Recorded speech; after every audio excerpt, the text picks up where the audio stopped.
Қайырлы күн, құрметті оқырмандар. Сіздермен бірге Ай жәдігері жобасы. Теміртау қаласының құрметті азаматы. Қандай керемет естіледі. Мұндай жоғары атақ кәсіби міндеттерін немесе азаматтық борышын орындау кезінде көрсеткен жеке батылдығы үшін және де сол өңірдің әлеуметтік экономикалық дамуына үлес қосқан адамдарға беріледі. Сондай адамдардың бірі біздің қаламыздың құрметті азаматтарының бірі. Тұңғыш қазақстандық ғарышкер, ұшқыш, сынақшы, техника ғылымдарының докторы және профессоры Тоқтар Әубәкіров.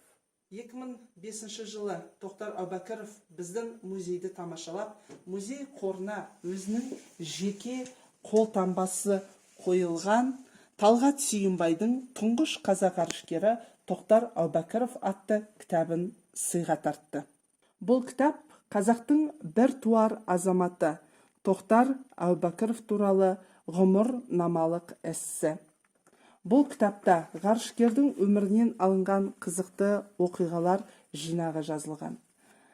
Кітаптың мазмұны Тоқтар ғарышқа ұшқан күн, ғарышта, елге оралу деген бірнеше бөлімдерден тұрады. Кітаптың авторы Талғат Сүйінбай шығарманың өн бойы ұзақтығы барысында Батыр ағамыздың еш қайталанбас, өзіне ғана тән дала мінезін ашуға бағыттаған. Бұл кітапты оқуға баршаңызға кеңес береміз. Тоқтар Әубәкіров 1946 жылы 27 шілдеде Қарағанды облысы Қарқаралы ауданында дүниеге келді. Қазақ тілінде Тоқтар есімі тоқта деген мағынаны білдіреді. Мұндай есімді Тоқтар Әубәкіров отбасында 2 қыздан кейін тұңғыш ұл болғандықтан алған болатын. Тоқтар Әубәкіровтың әкесі Оңғарбай ата өмірден ерте озған.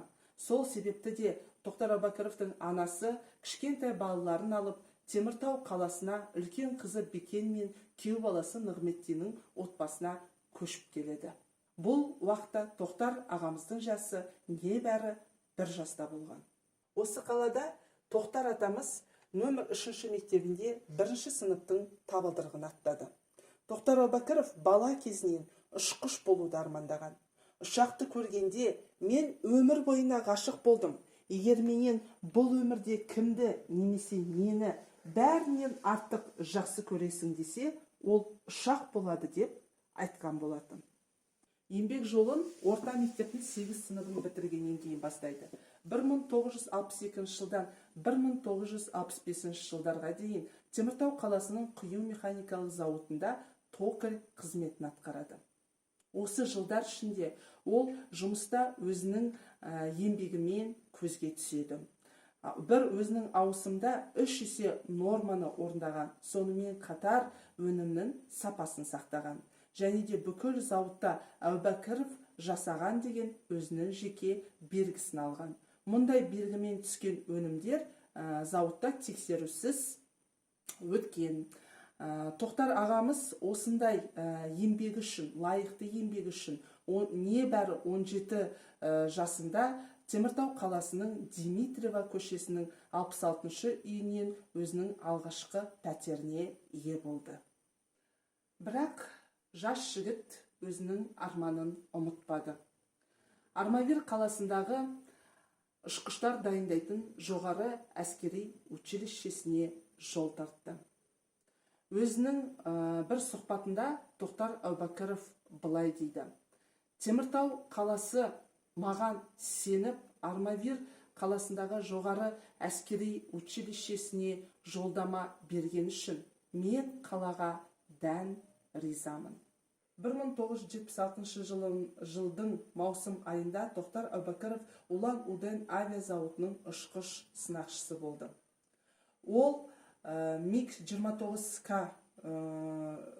ұшағының құрылысына тікелей араласып, сол ұшақты барлық режимде сынап, оны үлкен авиа тасымалдаушы крейсеріне қондыруға дайындады.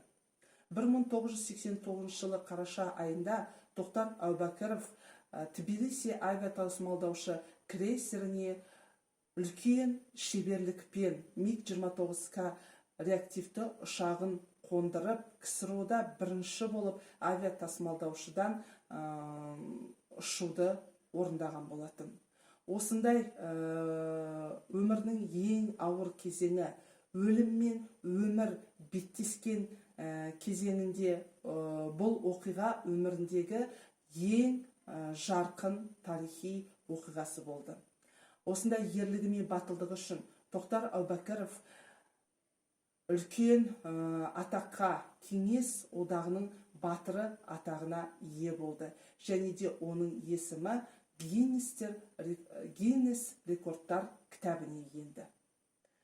1991 жыл. Барлық қазақ халқы күткен тарихи оқиға болды. 1991 жылы 2 қазанда Тоқтар Әубәкіров Байқоңырдан Союз ТМ-13 кемесінде ғарышқа ұшты. Осындай батылдығы мен ерлігі үшін, қайсар мінезі үшін Тоқтар Әубәкіров 1995 жылы халық қаһарманы атағын иеленіп, алтын жұлдыз медалімен марапатталды. Ал 2001 жылы Тоқтар Әубәкіров ғасыр саңлағы атағын иеленді.